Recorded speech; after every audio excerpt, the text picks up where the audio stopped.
So turn down the lights, lock the door. It's time for DJs After Dark. Hey everybody, Danny J here along with Rob Cannon, Dr. Rock Ray Thomas, The doctor will see you. DJ Harry. Yeah. Hey, Harry.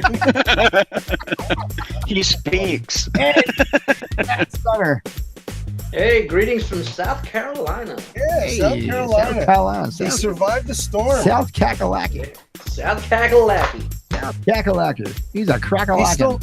He still has his Philly accent. He doesn't. I don't think he does. I think he picked up a southern accent. Yeah, I think he Yeah, does. it kind of comes and goes. Although that happens at any time I'm around anybody's got an accent. Yeah. If I'm hanging out with Irish guys, I start picking up a brogue. It's weird. That's weird, man. That's all of a sudden I become an leprechaun. Right. If I start talking in a British voice, you're going to start with Yeah, that goes in Chinese and says, "Hi, how you doing? I'm Matt Summer. How you doing?" And hey, like, it's all you. Good morning. How are you? Really, all better. One Coke, one water, one soda, right? Okay.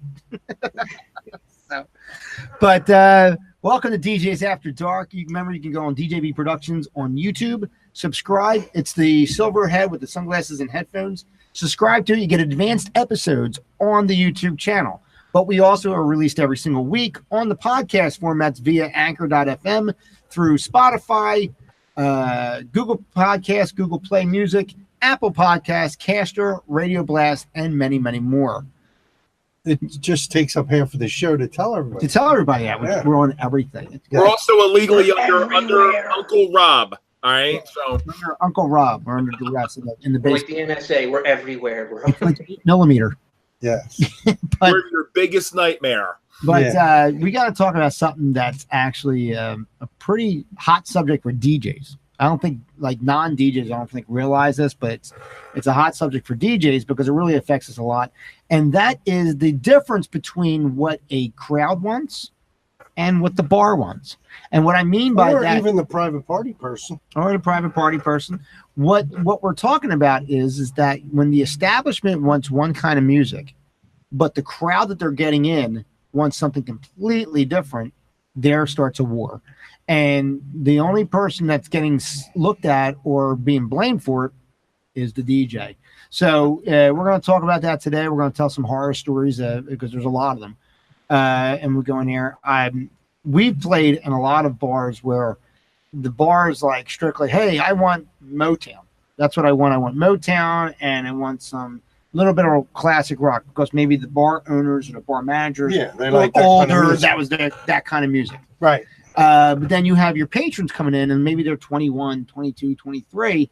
They're looking for younger stuff. Chris Brown, they want Rihanna, they want, so on and so forth. DMX, if you want to get back a little bit. And it's just a complete conflict in the two music styles. But at the end of the day, you sit there and say, logically, well, if the patrons are coming in, they're the ones that are paying you, basically. Right. They're paying the bar, you go for them. Not exactly, because what happens is the bar is who's paying you. And if you piss the bar off, you're not coming back. Right. Okay. But if you piss the patrons off, they're not coming back. And if they don't, and then the bar's not making money, and they're looking at you. Why can't you bring the crowd? then you're not coming back. So you see, it's a double-edged sword where you kind of lose in a couple of different ways. It's very, very hard and very difficult to skate that fine line and to keep everybody happy and to keep your job going. And we've learned to do it. We've learned to do it. Ray and I both worked at the one place where that was the exact scenario I was giving that example. I've worked at other places too where they're like, hey, you know what? I don't want this kind of music at all. And then like the son of the owner comes in and is requesting all that music. That's the place we worked at. We worked at, yeah. And I'm like, how the fuck do I sit there and do that when the guy's son is also tipping me? He's tipping me money to play because I guess he knows his father don't want him to play music. I guess he's giving me extra money. We can now talk. Yeah, it's a now defunct place. We can say it under our breath, Riddle. All right, and I'm not even talking about that place. I'm talking about some place. Yeah, that was the one where the father wanted one thing and the son wanted another, and the patrons wanted the third thing. Right. So you know what you do? You go in as a DJ, and I'll answer your question real fast, and I want to get everybody else's answer on that. you go in with the idea of who you are, and you said this character, Dr. Rock or whatever. I knew what I was going to do every night, and I knew I was going to do what I wanted to do. And if you're good enough doing what you're going to do, the bar is going to go along with what you want to do because you're going to be there every week. Within reason. I mean, you got to go into a bar knowing what. Correct. You got to have common sense. You're going to create your show based on the hand that you're given. So when you go into that meeting for the first time, before you ever play there, you're going to sit there and say, all right, listen, this is the bar. We worked the bar where it was all white people that owned it and all black people that came in. Oh, God. Oh, I know that. Yeah. So listen, play a lot of Motown. I like that group. And then play. This is a true story. True story and a true voice. Yeah. And you do that, and then play. Play a little bit what they want, but we don't want it to get too crazy in here. Stay away from that rap. Stay away from that rap stuff. I don't want any gangsters in here. Yeah. And then all the people come in. It's an all-black crowd. It's an all-black crowd, and all the fuck they want is rap music. Yeah. That's all they want. It's all they play on the fucking jukebox. That's all they, you know what I mean? You had like 3 white patrons in the place. So I'm like, how the fuck am I supposed to do that? Yeah. And still come out on top and still look at what I'm doing. I'm like, at the end of the day, one bar, which is not even around anymore, the bar actually closed down. We were playing at, did the same thing. They wanted a certain music. Everybody else wanted something else. McGee? No, Meeting House. Yeah. And they, at one point, I went to the owner and I said, listen, because he was there, he was bartending. I said, listen. Well, he was a manager. But yeah, well, the owner died or something in the office or something like that. It's like in the office dead. How dare he die? He's old fucks. But I went in there, I went up to him, I said, listen, here's the deal. I'm getting nothing but requests for this, and this. It has nothing to do with the music you want me to play. Right. So either A, I'm going to make these people happy, and I got to play this music. Which was also a lot of black people that used to go there. A lot of black. It was a good mixture. It was more of a mixture than the other bar I was just talking about. Mm-hmm. But the white people liked the music. Why do they got to be white? There was a happy medium in there. They were a lot more easygoing as far as what was in there, because I think patrons, when they go to a place, if that's the only place they have to go to, they deal with the hand that they're dealt too. Yeah. If I'm going to go here and they're going to play classic rock, I guess I'm listening to classic rock. That's what some of them are like. The patrons. Same thing with some of the white people that don't like rap or hip hop. They'll deal with it because that's what happens in their local bar. You know what I mean? So, but they were very easy going at this place, and I got a lot of compliments because, people actually come and say, I love how you play a little bit for the white folk, a little bit for the black folk. You kind of keep everybody happy, and I think that's really great. And I really respect that you do that. And I was like, that was a real nice statement. They came right up. I didn't ask for that. That was a black lady. It was a black lady that came up to me and said that. And I said, oh, well, thank you. I said, I'm glad that you guys are enjoying it. But what happened was, in order for me to get to that point, I had to go to the manager and say, listen, they don't want to hear this, okay? And understand, when you came in, when you paid me to DJ here, you want me to entertain your guests. You want me to entertain your people and keep them in here. I'm not here to entertain you. I'm not here to entertain your bartenders or your staff. Entertain your customers. And if your customers want this and you don't like the music, unfortunately, you're going to have to listen to it. Understand me. There's certain songs and certain music that I do not like, but I have to play it. And I listen to it all night long, even though it's not what I like, because that's what the job is. That's what a DJ does. That's what the DJ does. Well, God, were you done now? I'm sorry. I don't want to interrupt you. I'm good. In that same note, there's bars that we've all worked at, and I don't want to sound racial, but back in the day, this was very popular to happen. You could be, let's call it an all-white bar. A black guy walks in with his couple friends. Manager would come up and say, "What, Dan?" Oh, switch the music. We had not that long. We say recent, but we're talking like years back. 12 years. It's not as popular. No, it's not as popular now. They deal with everything. But I've been at some places where they were just openly racist. Oh yeah, and the bar just openly racist. They give you an idea. Two examples, and they're in all honesty disgusting examples. And I'm not being funny about this, and I'm not joking about this, and I don't believe that this was right in either sense. No. But in this one bar, prominently, this is the one bar where me and Ray worked, and they liked a lot of Motown, stuff like that, but there was a lot of young people coming in. And this one girl came up to me, little white girl, 21 years old if she was anything. She could have even been 20, you know, for all I know. Especially there. Yeah, especially there, right? And she goes, can you play some DMX? Right. Right? I said, like, what do you want to hear? And she's like, Party Up is good. I'm like, okay, good. Yep. Right. It's a good party song, gets things going, blah, blah, blah. Because they want to dance, these kids, right? So I played the song. And as I'm playing the song, the waitress, who was like, imagine too that they, and Ray knows this, they were very, very close knit.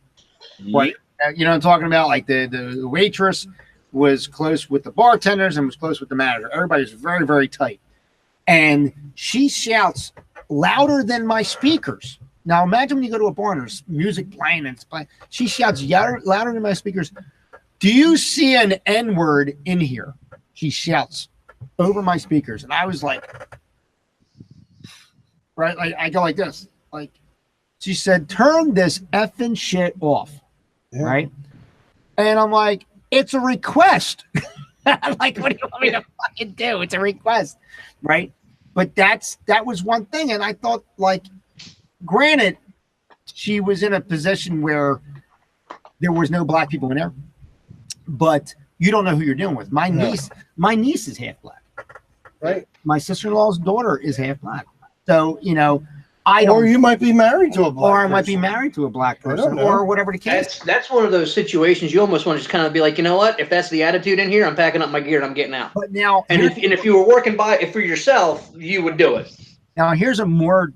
I think this is more disgusting than that. When we worked at this other place, where it was kind of it kind of threw me because this is one of my first gigs. It's just the one we worked at. Yeah, that we worked at, and the manager there was a manager we knew from another place, and he was completely different at the other place, probably because it wasn't his. Right. I think it's because the place wasn't his. Yeah. He was much more laid back. He was very happy. He was very customer oriented. Would that be a good idea? Very nice. Very nice man.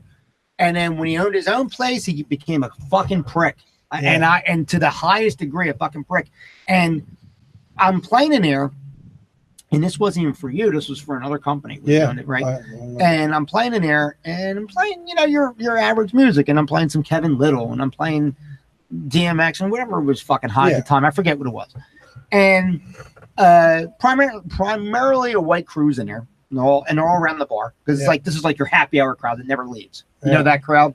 Mm-hmm. And what happened was a group of black guys comes in, young black guys. They must be in their mid-20s or whatever. And when I say a group, I'm talking about potentially 12 people, 10 to 12 people. Okay. Now, they give you an idea of what they do. They sit down, they order wings, they order pitchers of beer, and they have that's like their night out. Did they get watermelon too? They got watermelon. Wings? I mean, this is what they ordered. They had wings, and they ordered their pitchers of beer, and basketball was on the screens. Right. So they're watching the basketball game, they're eating wings, and they're drinking beer. Screens. Right? Yeah, they changed. Can you imagine if they did that? They put like bowling on or some shit like that. What the fuck? But he comes up to me. And I'm not, nobody's giving me requests, and I'm not changing my music to cater to them because they're black, but I'm just still playing my club stuff, my stuff, and hip hop at the time, or whatever it was. It could have been Fresh Prince of Bel-Air for all I fucking know. You know what I mean? Like something very tame shit. Because back then it wasn't real bad. You know what I mean? He comes up to me, quote unquote, and says, if you play another song for these N-words, I will fire you on the spot. Out of the blue. Like I'm like, where the fuck did this come from? He said, you change that music now. I literally had to get out of that song. And I went to Kenny Rogers. The Gambler. Sing like Gambler or Lady or fucking. Tell them. Yeah, I think it was the Gambler I switched to. And then I did Alabama. Then I did like Alabama. And then I did John Denver. Like I fucking went the complete opposite. All right, tell them what the guy said to you though. Remember he told me? No, a girl comes up to me. Well, the group came up to you. No, too. no, the group didn't come up to me. I thought you told me. No. The group was fine. They kind of like were looking like, what the fuck is this white boy doing? Yeah. You know, what I mean? Like he was playing good music up until this point. He's They're playing looking to see if you put a hood on, you know. Yeah, right. And so they kind of like look, but they don't get up and do it. And they were very respectful. They didn't cause any problems. They weren't causing. They were sitting down, eating and drinking. That's all they were doing. And they were spending money. They were spending more money than these fuckers at the bar who were sitting there nursing their beers for fucking 3 hours, right? So this girl comes up to me. She says, "Listen, they are not fucking leaving. Can you please bring back the good music that you were playing before?" And I said, "No, I cannot until the manager tells me otherwise." So I said, "Go talk to him." Good. And she goes to talk to him. And he threw her out. He threw her out. Now he goes like this, gives me a sign to go ahead. So I put the music back on or whatever. He calls the boss, right? He has the boss come in. The boss lived in the area. Mm-hmm. And he goes there and he's like, "Hey, what's going on, bro?" Because, "Hey, bro," because he had a split in his teeth, so he always fucking whistled when he talked. Well, now you just gave it away. Okay. Right. It was Michael. Michael from Michael and I didn't give out Kelly and Michael. Kelly and Michael. Yeah, it was him. It was Michael, the boss. Michael Strahan. Yeah. No, but so he comes out and he goes, "I want you to listen." I didn't hear the conversation, and then he told me the conversation afterwards. And basically what he said was, "I want you to listen to this guy. I don't want you to send this guy no more. He plays nothing but crap music, blah, blah, blah, this, that, and the other thing, right?" And he says, "Well, he's playing good music now. People are dancing." He goes, "Wait, it'll switch. It'll switch it." And he was trying to throw me under the bus. And every song I was playing, people were dancing.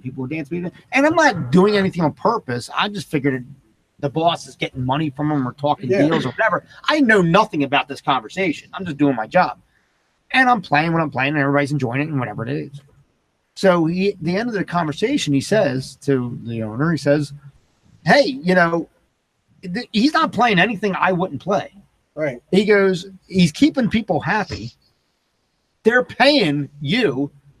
So where's the problem here? I don't see where the disconnect is." Well, remember he sent the young kid in to play that playlist that you played. Yeah. So to prove a point, there was a guy there was a DJ that this guy liked for whatever reason. I don't know why he liked him.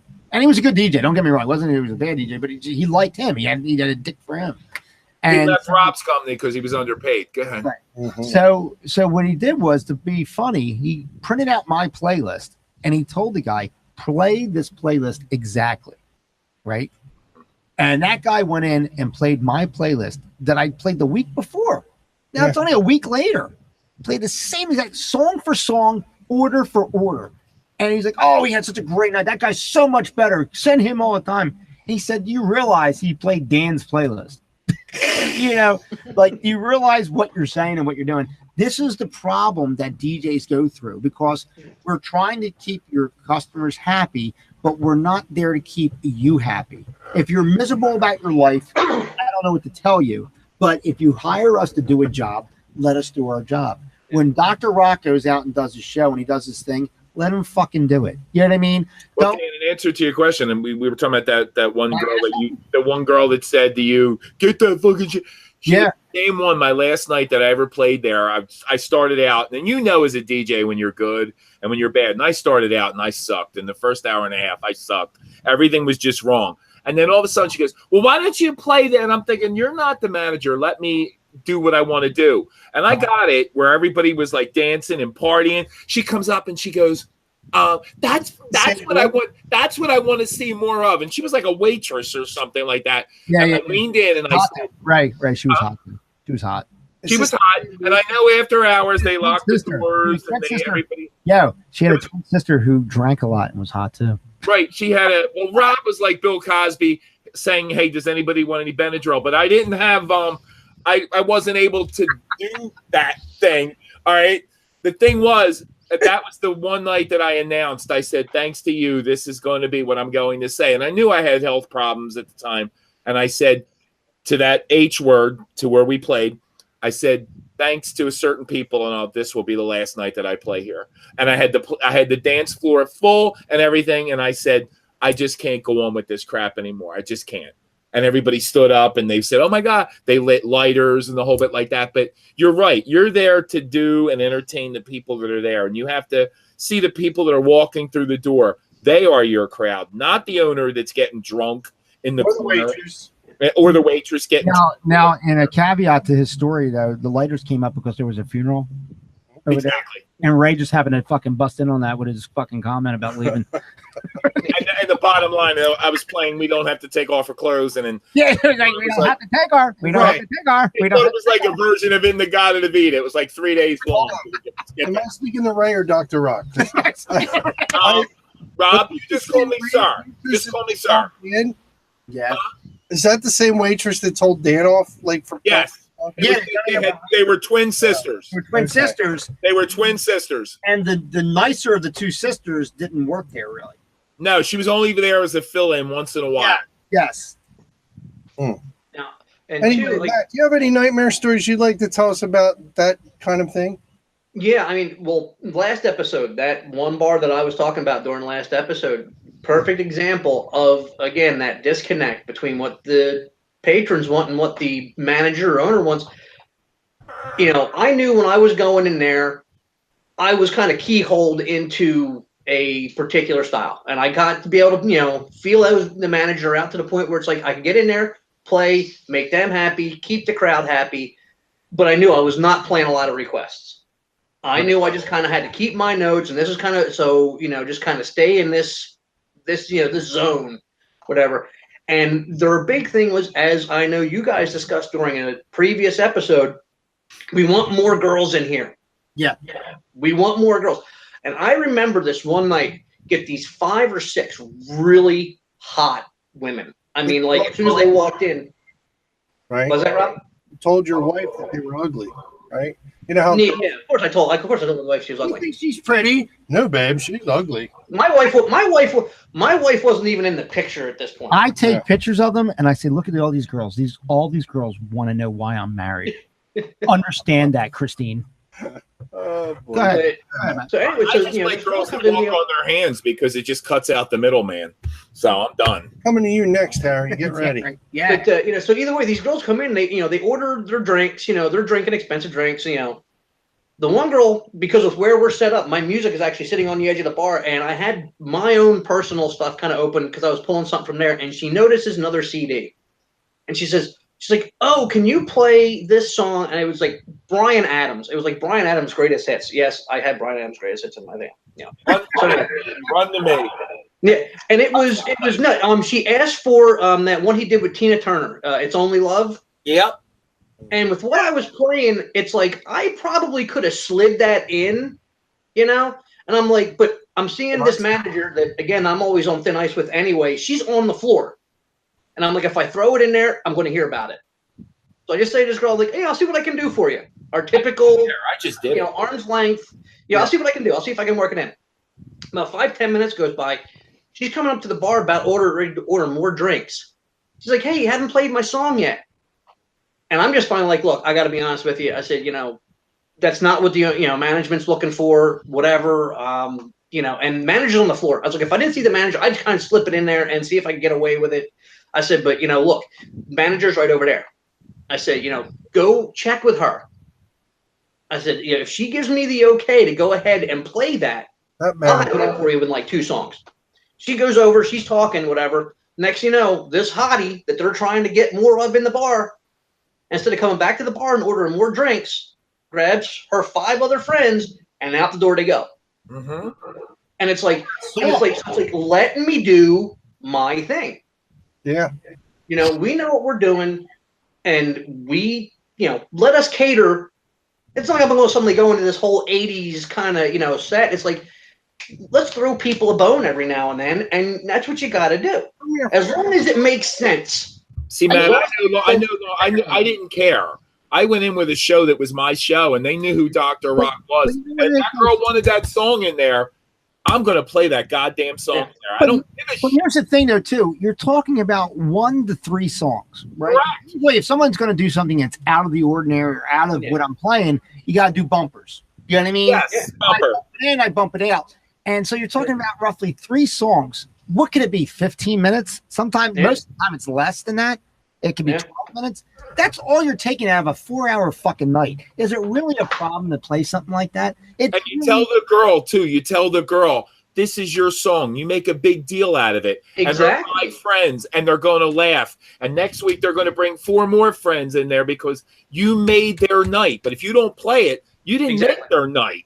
Exactly. They're going somewhere else, and they're going to keep going somewhere else because they're just like, I'm not going to hear what I want. And let me tell you something very, very specific. And it can be for men too. It's not just for women. But when people come out to the bar, yes, there are people that just want to go out and drink and hang out. Okay. But when we notice it as DJs, the people that let's say this, the people that interact with us. Okay. This is a safe assumption. The people that interact with us, be it male or female, Right. when they come out, they're not just looking to go out and drink and hang out because you can fucking buy a 6-pack and go home, right or wrong, and watch TV. Right. You're going out for an atmosphere. You're going out to meet people. You're going out to socialize, and you're going out to get away from whatever it is you're trying to get away from. Okay, that's why it's always been said that bartenders, DJs, were always like the Dr. Phils of the night. Yeah, that's why people come up and they talk to us. They tell us, I've seen relationships start, I've seen them flourish, I've seen it end, all in the same fucking couple of years at a bar, because it's like you see all that stuff because they're the person you go to. If you're not approachable, if you don't make this something that they want to do, they will not go there. And that's the key fact. And at the bottom line, if you want green, if you want money in your pocket, you need to cater to the people that are coming into your bar. Bottom line. Because they're going to keep coming back week after week after week because they want to see you. They don't want to see that manager. They want to see you. We said this early on in like the first or second episode of this fucking show. There was a place that we went to that was owned by all blacks. And when we and Rob went in there, they said, what the fuck are you doing here? And we're like, well, we're DJs, blah, blah, blah. Yep. We were made to look like... It works both ways. It does. We were made to look like, why the fuck are you setting foot in here? Honestly. And I even said to Rob, I said, you're not for nothing, dude. That vibe, I wouldn't personally want to work there. And this place was around the corner from my house. So it would be a fucking deadlock that Danny J would be at this fucking place because it's right around the corner from my house. I told Rob, I said, I don't even want to fucking work there. Yeah. Because that's some racist fucking shit. And I said, and if that's going to be like that, and if I'm going to be under scrutiny for everything I do, and I can't perform the way I need to perform, then I don't want to perform. Well, so black people, white people go through what you go through too, but in a different way. We do. That's why they had cool clubs like CJ's. If you remember CJ's, I love CJ's.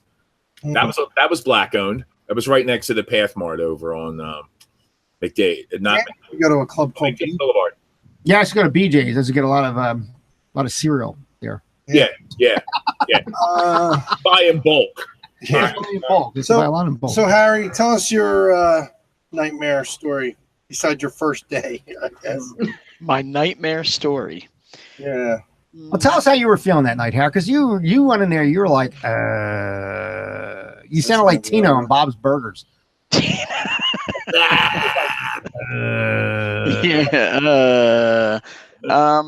I don't know. It just didn't seem like they really knew what they wanted played. Right. I mean, it's you know, it's just one of those situations where you're like, give me a clue. Yeah. What are your expectations? How easy for them to say, hey, you know what, I like this kind of music, that kind of music. But the bar you played at, in all honesty, though, had all types in there. So you can get away with playing Springsteen. You can get away with playing the Four Tops. You can get away with playing Rihanna, all in the same place. Are we talking about the same place? Yeah, all inside the same place because there was all different kind of people in there. And I mean, as a DJ, you make a decision. You say, I'm going to go one way versus the other, based on how people are reacting. Because you got to watch your crowd. You got to see what they're doing. You got to see how they're reacting to your music. If they're bopping their heads, keep going. If they're not fucking paying attention to you, you try something else. They're looking at you. 90% of being a DJ is reading the room. Right. Yep. I didn't give a shit what management said. They hired me. They got me. And I knew my crowd was going to like what I did. I didn't give a shit what management said. Rob, can you attest to that? Yeah. We had to fucking we lost a few lot. accounts because of it. We had to replace you a couple times. I got news for you. But how many more accounts did I get you? And like Rob says, well, you can't talk a lot. fuck it. That's what Dr. Rock was all about. Right. Well, that's why, if you think about it, I sent you on jobs that I knew you would fit at. You know what I mean? And that's the thing too, placing the DJ in the right spot. And same with you, Matt. And I will say that was the great thing about working for Rob, and it's the one reason why I would probably never work for another DJ company. If I was going to start doing it again, I would just totally go out, promote myself. Rob was great with knowing what his DJ's skill sets were, what they were specialized in, and he wouldn't send you on a job if he didn't feel you were a good fit. Unless, God forbid, somebody got sick, somebody had to fill in, and in that case, it was like, well, we just have to have a body in there. And at that point, he would contact the client, or at least if you got there, because it was like a last minute that day kind of thing. Hey, I'm just filling in. I'm going to try and do best I can for you. Hey, if there's something that, you're looking for and I'm not doing it, just let me know. I'm flexible. I can change. Let me know what you're looking for. I guess we got to give this guy his props, but I still can't forgive him for sending me for the New Year's Eve party to the old folks' home in Manila. At 10 o'clock, it was lights out. Rob, it was a New Year's Eve. Right. There's nothing like doing New Year's Eve for people that are angry that God has not taken them yet. You are so wrong. And they all wanted R&L bumper stickers, and I didn't have enough to go around. I will say probably the best job I ever went on. It was probably the first wedding I ever did solo. Yeah. I obviously sat in, assisted Rob. Right? Yeah. Rob calls me up. He says, look, I'm going to send you out on this wedding. I'm like going, okay. I'm already nervous. I'm like, hey, it's going to be the first one I'm doing solo. He's like, you're going to love this. He says, I got this request list. And he says, have you ever heard of the band Overkill? And I'm like, wait a minute. We have a wedding and they're requesting thrash metal? One of the requests was Overkill, Hello from the Gutter. Oh my God. Like this, metal and goth. And I'm just like, how did that job go? I forget. Oh, it was great. I mean, I remember when I pulled up, I got everything set up, and when I start meeting the groom and me start meeting the bridal party, I actually recognized some of these people from high school. They weren't people even that I didn't really necessarily hang out with them, but we had mutual friends and we knew who each other were. And they're like, I'm like, look, I was very surprised. Like, look, in the beginning, it's going to be very traditional, cocktail, dinner, first dance. Probably about the first hour and a half, 2 hours. But then after that, we'll let you know in the transition. That's going to be now for all the young people. And I mean, and we had a blast. They're constantly bringing me another beer. Here, have another beer. Have another beer. You want to do a shot with us? And it was great because it was like I can't believe I'm sitting there like I'm in a tux and I'm watching people in tuxes and bridesmaids dresses and they're all but moshing in the center of the dance floor. And it was great. I had a blast. What's that? Old people complain though? No. It was kind of cool because I think they told everybody kind of what to expect, and some of the family, like the older people, like the grandparents and stuff, they were kind of filtering out. Everybody else was kind of still hanging, drinking, talking, and having a good time. I did a metal wedding where the bride and groom came out. I think they came out to Green Day's "Idiot." Right, or something like that. Yeah, and they came out and they didn't go into like a first dance. Like they got introduced to that, and then they came out and they said, "Just play the song." I said, "Okay." So I played the song, and they came out and they just fucking headbanged. The bride and the groom, they just came out and headbanged, and the dude had long hair and shit. It was funny. It was fun. But it was a fun wedding because they were like, I'm like, that's cool. These guys are getting what they want to have. Because let me tell you something. People that are getting married, your wedding is not for you. Your wedding is for your guests. It is. You really do not get to enjoy nothing about your fucking wedding. If anything, it's a fucking headache. Believe what I tell you. And I'm taking it from someone that's married and someone that's fucking DJ'd a million weddings. When I tell you it's not about you, it's not about you. Understand that. These guys made it about them. It was great. Didn't matter if grandma was there. These motherfuckers out there like this, and they fucking all fucking night. It was great. And I'm like, this is awesome. I actually have a thing where it's from the Vitamin String Quartet, and they do a lot of modern rock songs, but to an orchestra, right? And the one thing they did was Dragon Force. right? Oh, the Through the Fire and the Flames? Yeah, Through the Fire, right? And I'm playing it, and it sounds phenomenal when an orchestra's doing it because it's very epic. You know what I mean? Besides the fact if you hear the normal version, which is epic. And the fucking bartender leaves the bar. He comes over to me, he goes, is this Dragon Force? I said, well, it's a cover of Dragon Force. He goes, that's fucking great, dude. And I'm like, this is the kind of stuff that you try and get out of. You got to make things new. You got to think. And once again, this is why a DJ is more important than just having somebody with an iPod, whatever, because we come up with creative ways to make this different. Or on that same page, we know when a person asks us for certain songs at a party or even at a bar that we can't play them because they're not fitting what we're doing. Yeah, it just doesn't fit. I think Ray would let you know how you say, Ray, you'll play requests for people all the time. Doctor Rob, what? All right. So, Doctor, you know how you said I forgot who we were talking to. Yeah, you know how you say we play music for you. You play requests all the time, no matter what. So if somebody wants a song, I'm going to make sure that it damn well gets in that set somewhere. All right, let me ask you a question. I'm going to put you through a little test here. You're in a party. Yes. Party's jamming. Everybody's up dancing. Some jackass comes up and says, yo, man, can you play this B-side of the song or something off of an album or whatever? And you have it, let's say. Right. And it's not danceable. Do you play it?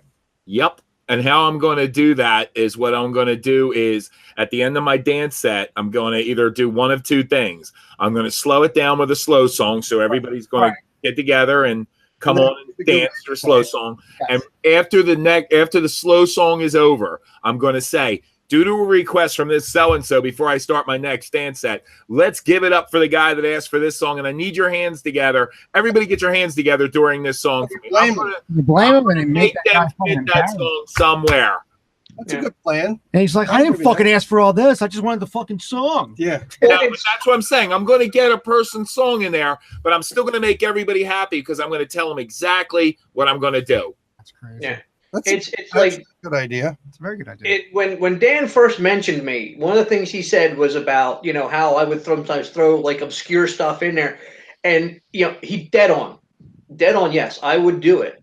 But in the same aspect, it fit with what I was doing. Because sometimes you're in a bar and you're looking for some stuff and it's like, hey, can I work this? One thing I used to do at this one bar, I remember I used to transition from if I was doing more of like an 80s, hip hop rap kind of stuff, and I knew that I was going to have some like modern rock stuff coming up. One of the things I used to transition was I would use Rob Bass, It Takes Two, because there was an album track from 311 that borrowed a line from It Takes Two. Yeah, it did. And at the end of it, as it's getting in there, I was able to kind of just literally I cue up the other song and literally it would be like It Takes Two and it would pick up that line that they used and it was like boom, there's my transition. Again, it wasn't a popular song, wasn't radio. No, but now it fit. It gave me that connection to that next set. Hold on a second. Yo, this monkey's baby, are you down with it? I arrived at a house, knocked on the door. It could have been worse. It could have been Rob's transition of I Touch Myself, but it's oh God. Yeah. Where he actually gets up on the table and touches himself? Yeah, exactly. Yeah, remember this song back in the day, remember that song? Yeah. That was That was a good one. Two That doesn't go with Neil Sean though. Trouble, man. Nah. Yeah, no, definitely not no Neil Sean. That's for sure. Neil Sean going after that fucking song. You know what I hated at the end of the night when Showing it up? like really starting to get slow and someone would say, Boy, this party really died. I hated that. Yeah. Although, and that's actually sometimes where the obscure stuff would actually help. Yes, it would. You're getting down towards the end of the night and these bartenders, they're trying to now get people out of here. Your last like 10, 15 minutes. It's like, I'll tell you, but no, seriously, because like the one thing I always hated was, you trying to end on like that super strong, kind of like you've been doing all night long. Then all of a sudden it's like, it's 2:00. Hey, can you play one more song? You get the play one more song. It's like, no, the bartender's about to drag you out of here by your collar. And you know what? Here's the thing though about that, like, because they really used to like, and they used to say, hey, you know, towards the end, kind of bring it back down because I want the people to be like I want them to come down, I want them to leave, you know, that type of thing. Closing time. I think when you do that, all that energy you built and all that, like, holy shit, DJ Matt or DJ Dan or DJ Rob and DJ Ray or whatever, or Harry, they fucking brought, you know, they had this night going. And I think it very easily creates like amnesia in those last couple songs. They totally forgot what the fuck you did all night and they leave on a down note. I personally am like, you know what? Not for nothing. No offense to anybody. I want to end high. I want to end big. And I want you to want more. But guess what? I'm breaking down the bar. That's your fucking problem. You want to get people out, get them the fuck out. It's your establishment. I'm done for the night. I got paid. You know what I mean? And it sounds cocky or it sounds ignorant, but I want them to remember, holy shit, dude, Danny fucking tore that up in there. And oh my God, play another song. How many times you get that? Dude, play another song. Play another song. Dr. Rock gets him all the time. Yeah, he's like Dr. Rock's last 3 songs were all the time. They were The Boys Are Back in Town, Keep Your Hands to Yourself, and that song by Buck Cherry. Oh my God, I can't think of it. Crazy Bitch. Crazy Bitch was always my last song, and everybody was pounding tables, and they were like, "Oh my God, shit, Dr. Rock!" And I said, "Now, if you really enjoyed it, we'll see you again next week." And that's what they did. Every week they'd come back. But you know what? I want them to remember. I want them to sit there and say, "Holy shit, it's over now. Holy shit, what time?" You know, you get that. You always hear those statements. "Holy shit, what time is it? Oh my God, yeah, it's 1 or it's 2 or whatever." You know, and there's definitely places you want to do that. And there's other places that, again, we know we're catering to the boss. And they say, by the time, I don't want to fight getting them out. You hire Danny J, who plays John Denver. Gee, it's good to be back home again, isn't it, Danny? You see those commercials we get, this DJs are doing this. Who the fuck does this? It's right here. Yeah, he's sitting there. He's got the single headphone up to his ear, and he's doing this, but he's still somehow mixing. It's like, what are you doing? You're not queuing anything up. If you're pumping your fist, you got your headphone in the other hand. You're not mixing nothing. Canary birds coming out of his fucking armpits, and it's fucking doing this. You know what I mean? Rob, you had it down to a science. What was your nickname in some of the places you played? I didn't have a nickname. Did you have the name The Brick? Weren't you The Brick? The Prick. The Brick. Who was that place? There was one guy. Rosario's. Yeah. Rosario's. Yeah, that guy always wanted to sing. Oh, Rosario's? He always wanted to sing, and then he always wanted it. Annoying. You know, he used to sing when I was at the meeting house. When I had to do karaoke, he used to sing. He did it sideways. He used to put his own swing in the song, and I'm like, dude, it ain't getting you any fucking more tail than what you're getting now, and you're not getting any. All right. He said that place, they got pissed at me because at that meeting house because and this is not bullshit. The tail was coming my way. It was not going to him. Right. You know what I mean? Well, girls were talking to you. Girls were talking to me and stuff like that. And in all honesty, I could have had my run of the place. I really honestly could have had my run of the place. And he did not like that. And his wife, keep in mind, his wife, who was there, right? She had a fucking mullet that was she looked like if Brian Bosworth got fucking fat. That's what right? Right? I'm dead fucking serious. And that's who he was coming home to. So, like, I get that you like somebody else, you know what I mean? But fucking, I'm Brian Bosworth. I'm fucking serious. And rocking the FMUA. I used to go out and socialize amongst the people because you want them to know the DJ, just like they know the bartender. You want them to know the DJ. You want them to say, "Oh, I want to go see Danny on Friday night. I want to go see so and so behind the bar on Friday night." It turns into where it's not really about the place; it's about the people that the place is offering. You know what I mean? We're an offer. We're an add-on. So you want the people to approach you and be there. So you have to socialize. You can't be dead in the water. You can't sit there and be totem bear. No offense here. No offense, Rob. You know, but like it's one of those things. That's what you do. And he got pissed. He was like, "Oh, your DJ's never behind the bar, never behind his thing." And there's music playing the whole fucking night. It's transitioning. I think I need to clear something up. By the way. Yeah. Ray, when I first started DJing, I talked more than you. I know you did.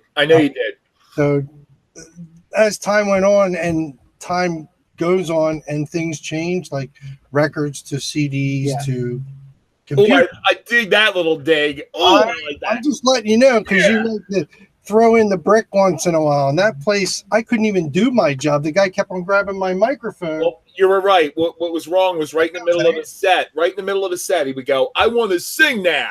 Now, Yeah. Ray, He actually Ray. did do that. Rob used to talk a lot, but now I was just at a wedding with Rob 2 weeks ago, Yeah, I hardly talk. and he hardly talked, and he couldn't get the fucking names right to save his life. And I went over the names, right? I And messed up one name. you messed up like 3 names, but the one name that he messed up, which I was dying laughing because he was the girl's name was Diana. All right, Diana. Diana. He's like Dina, Oh. Deanna. I mean Diana. He said it 3 times. I said Dina. I mean Deanna. I mean Diana. I said, what the fuck is he doing? He was doing a lot of this, so I don't think he. I was said paying no. I said to attention. my wife, I said, what the fuck is that girl's name? I said it's Diana. I said, oh. I said it's fucking Diana. Hey, before we Did wrap somebody up, call Rob up the next day and say, "Look, we need to talk about how you did last night." Yeah. Rob wanted me to do the fuck. Put Rob aside. Yeah, I was a guest at the wedding. Rob's like, "You want to do the names?"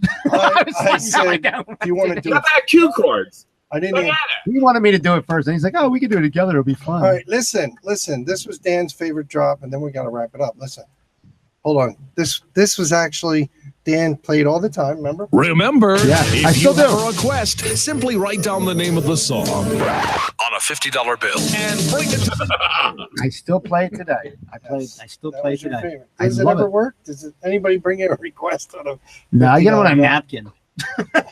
it's like That they've already spilled their drink on. Well, Danny had the run of the room, so apparently maybe on a condom or something like that. I wrote something down. Yeah. Could you imagine? Oh my god. One girl came to me. We got to end this show. But one girl came to me. She goes, "Hi, how you doing? My name's so and so." And I said, "Oh, hi, I'm so and so." And she said, she looks down at my hand. She goes, "Oh, you're married?" I said, "Yes." She goes, "To a man or a woman?" This is like last Again, year. that's This today. is That's the today, way it right? is This is today. last year. This happened. Yeah. I'm like, to a woman, and she goes, "I just had to ask." She goes, "I just had to ask." She goes, "Because my friend over there really thinks you're cute," and I'm like, "Really?" And then I look over. It was a and dude. It was a fucking dude. Right. Like, well, tell him thank you. Well, Danny doesn't care. A cute ass is a cute ass. It doesn't matter where it comes from. Yeah, it wouldn't be the first time Dan got hit on by a man. I know we got to wrap it up. But he'll remember we were in a bar to watch. Yo, We were in a bar to watch Monday Night Football with a lingerie halftime show, and at the end of the night, we had this gay guy hitting on us and getting pissed off that we weren't reciprocating. oh yeah. Yeah, I mean the bartender had cut him off, and then we start laughing about it. It was And this guy gators. figures now he's all pissed off. He's about ready to come down and try and beat our ass. Thought it was a gay club because it was No. gay It was tourists. Gators. We went to Gators, Yeah. right? Out in there, out Westchester Pike, or out that area, and we're sitting there. About an hour away. Me and Matt are minding our own business, just bullshit. And this dude comes, like a little Indian dude, right? And he's got this tiny like, white friend. And he goes, "Hey," and he goes like this.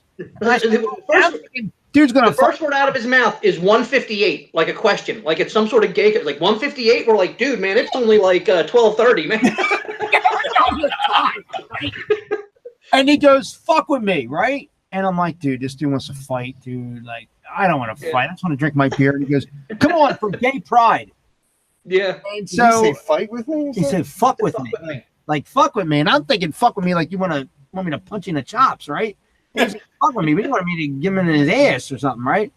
So he's like, for gay pride, right? And I'm like, I Like, lean sorry, in, dude, I'm like, we're straight. and I'm like, dude, we're straight, dude. We're not gay. And his older, or not older, but his taller buddy's like, dude, come on, let's just go. Right? So he took off, right? And Dan and I, we start laughing. Now this guy must think we're laughing about him. We're talking about something completely different. Because I see this guy, I'm facing Dan. This guy's sitting at the end of this long, like, bar in the middle of the room. Yeah. And I see him. He's getting up. He's like pissed. Like he's gonna come down and start some shit. And I said, yeah, we gotta roll, because otherwise this is gonna turn into a fight, and it ain't gonna be. Hey, dude, right? And I'm gonna get He's gonna get arrested, not because it was a bar fight, but because it's gonna somehow turn into a gay bashing incident or something. So I was like, we need to leave. We need to leave like right now. I was like, you got to be kidding me. But the funny thing is though about like what you were saying, Ray, about it doesn't matter if it's a guy or a girl. That's the reason why Rob only has 9 kids. Well, didn't Rob give away T-shirts and frisbees and lube with the word Canon Entertainment on it or something? Like, there's some Canon Entertainment lube. I thought that was going to give me a lot of weddings. Blueberry. Rob Cannon's gun oil. Hint, hint. Yeah. You realize if Ed was here, he'd be on the I can knock $25 off. Yo, he's like, I can knock $25 off your bill if you let me go there without my pants. Harry, how you doing, man? Good. I think we got to go, man. It's late. It's late. We ran over. We're We like ran late. way over. We're way over. This is like a double show. It's a double show. Anyway. That's all right. How are you enjoying yourself, Harry? It's the Christmas special. Harry's like today's ideal DJ. You don't say a fucking word. Perfect. Hey, we can use this show for the Harry's Christmas like, special. I'm Harry and my cousin's Ricky Rocket. Yo, now Harry, here's Air Supply. All alone again. No, go ahead. Anyway. Well, we had a great time. Yeah, we did. This over the long show is going to be the Christmas special. Yeah, we're gonna do a Christmas. The DJs After Dark Oreo episode because it's double stuffed. You got it. Oh, I like that. That's coming up too. We're gonna do the landing strip. You guys should check that out. The landing strip is a podcast for a friend of mine and her friend. They're 2 hairdressers, very hot hairdressers. God, I didn't make And they do shows much like this. They do shows just like this. It's funny. It's a lot of fun. They talk about a lot of great topics, and it's a world according to hairdressers, which is pretty fat, pretty awesome. So you got to check that out. And we got a show. We tried it before, and it didn't work, so we ended up deleting it. It's called When Worlds Collide. It's the landing strip and DJs After Dark coming together, boom, in one podcast, talking back and forth with each other. And we're going to do it right here. We'll probably do it live too. We're probably going to do that live. So that'll be live on YouTube, which will be fun. We'll put stuff out on Facebook and stuff like that. That's probably going to be a really cool show. It should be fun. It's going to be a lot of fun. And now that we have Google Hangouts really set up, we can have a shit ton of fucking people on that show, which is going to be really good. It's going to look like fucking. It's going to be like big squares of people. Cool. A lot of us. Danny J and DJ Productions. Yeah. Thank everybody. Can I talk now? Yeah. But no, check that out. The landing strip. They're on all the different podcast formats as well. They're good friends. They're awesome. Christy and Eva are their names. So that's their plug. And then check out Lost in Saturday Mornings. I do that. We're not doing it today though. But Lost in Saturday Mornings is every Saturday, along with my friend Noel Harlow Lagrasso. That's on YouTube at the Big Vito brand. We talk in retrospect about everything that came out of these 80s and the 90s, and we talk about Saturday morning cartoons, and we talk about movies and all kinds of stuff like that. It's a really cool show. That's every Saturday morning. We do that live actually on YouTube, so you want to check that out as well. But go to DJB Productions, subscribe. You get all the advanced episodes. When the episodes are done, we put them up there, and then I release them week to week on the podcast format. So if you're listening to the podcast, you'll get them week to week. Otherwise, when they're done, you're going to get about 2, 3, 4 episodes at once right up on YouTube. That's your incentive to go ahead and subscribe to the YouTube channel. But not today because Ed went to Gloucester. So. Yeah, Ed went to Gloucester, so he's not fucking taking care of anything for me. And that is courtesy. I want to thank Ed because Ed does a lot of good work behind the scenes and does a lot of stuff like that. And he does a lot of the editing and stuff like that. Also, so thank you, Ed. Develops websites if anybody's interested. He does develop websites. He does photography. Yes. He also plays with himself. Yes. A lot of things he does. In front of people. In front of people. He'll play price. for a price. He'll play with himself in front of you. Mm-hmm. Yes. Oh, you got the Canon Entertainment lube, so we're okay. Yes. He bought the rest of my stock in that. Duran's care box just came today. Oh boy. I'll tell you anyway. What. I'll tell you what. It's there he goes. Bill, we gotta go, Bill. Let me tell you something. Well, Back in the day, I could have been a DJ. yeah. All right. Well, you know what? Down in South Carolina, I want to thank Matt Sunner for jumping on the show today. And the last couple of times. Happy to be here. And Honeybrook. We'll have you back. We'll have you back on here. DJ Harry from crazy. Honeybrook. Is that Honeybrook? Where the fuck is Honeybrook, Harry? It's in the middle. That is on the edge of Chester County, Lancaster County. Oh, really? That fucking far? Way out there. By the Amish. It's a good thing we got hangouts because you were never fucking coming to the studio to do this fucking thing. No. No, he was like, no, I wasn't. He's debating whether he wants to do the next one. Harry didn't really have much to say on this show, but let me tell you something. Harry's a funny motherfucker, and we're gonna have him back on the show because he's gonna have a lot to say on a lot of other shows. I'm guaranteeing you. And then obviously He's warming it up to it. Yes, he is. And then Dr. Rock Ray Thomas, obviously. I don't have a lot to say. No, not at all. No. Fucking big mouth, motherfucker. Hold on. Christine, we have one more show. All right. One more show, and then No, then I'm that's there. it. This is it. Be good now. All right. Bye, kid. See ya. Sorry. I had to get a CPAP machine for Joanne because she won't stop going down.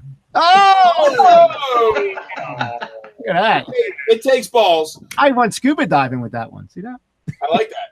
She's gonna fucking hate my guts, I man. know. Let me tell you something. She's such a wonderful woman. I fuck around. Joanne, no lie, Joanne is hot. I'm not gonna say Joanne's not hot. But Joanne's a wonderful woman. She really is a wonderful woman. And Dan's just kidding. And I am just kidding. But if you give me the chance, I'm gonna. Although, fucking yeah, yell. I was just I'm gonna gonna say if you give me the took chance, off her clothes, you'd be all Joanne, about it. let me tell you something. You'll be fucking looking like Linda Blair in the fucking Exorcist. Her head would be spinning. Spinning, her eyes would be going back. Just Ray would be over there you DJing it. don't have to take off your clothes. You'll be there. Right. Play that fucking song that skips. We don't have to. We don't have to. We don't have to. We don't have to. Oh, it's good. It's giving me a All rhythm. right. Anyway, guys. We gotta get the fuck out of here. Yeah, really. I want to thank everybody for joining us here. Check out all the different platforms. Subscribe. Go to canonentertainment.com. Go to djbproductions.com. Check everything out.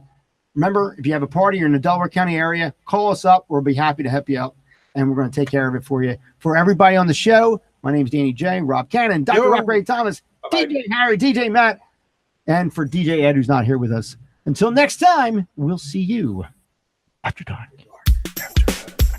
Looks like the sun's coming up. Was that as good for you as it was for me? Join us next time for DJs After Dark.